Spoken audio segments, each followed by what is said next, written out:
As tensions between the Confederate South and the Union rose, the new general of the Confederate troops in Charleston prepared for war by requesting the evacuation of Fort Sumter. The resupplying of the fort was seen as a refusal of this request, and the Confederates fired upon the fort.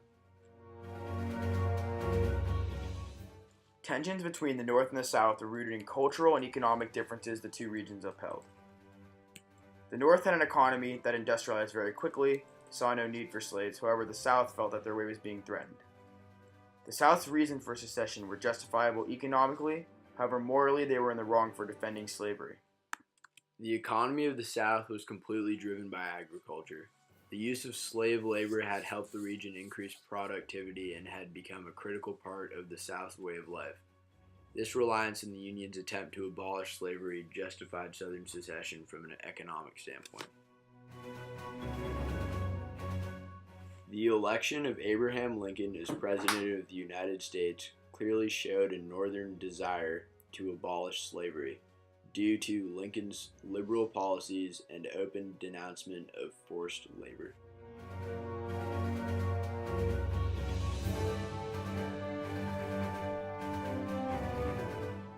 As the abolitionist movement gained momentum in the North, Southern landowners began to panic. A continued discrepancy over the legality of slavery in new Western states caused a long power struggle between the free North and slave South.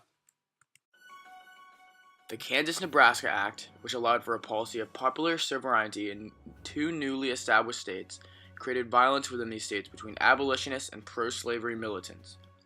As the South began to feel that the struggle would end in favor of the free states, there became an even greater need for action. Several newly implemented tariffs that primarily benefited Northern industrialists while hurting Southern landowners became increasingly controversial in Congress. South Carolina's attempt to nullify one particular tariff was declared unconstitutional.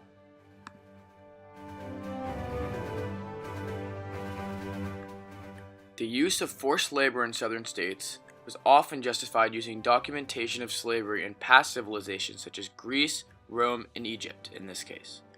The idea that these empires would not have been successful without slaves was used to help the pro-slavery argument in the South. The use of slaves had played a large role in the development of the colonies, allowing Southern slavery supporters to justify their use of forced labor by claiming that slavery had been deeply engraved in their culture and that the slaves were inherited from past generations. Slavery is actually vaguely mentioned in none other than the Bible multiple times. This is often interpreted to mean that the church endorsed slavery and that there was no moral issue with owning another human being.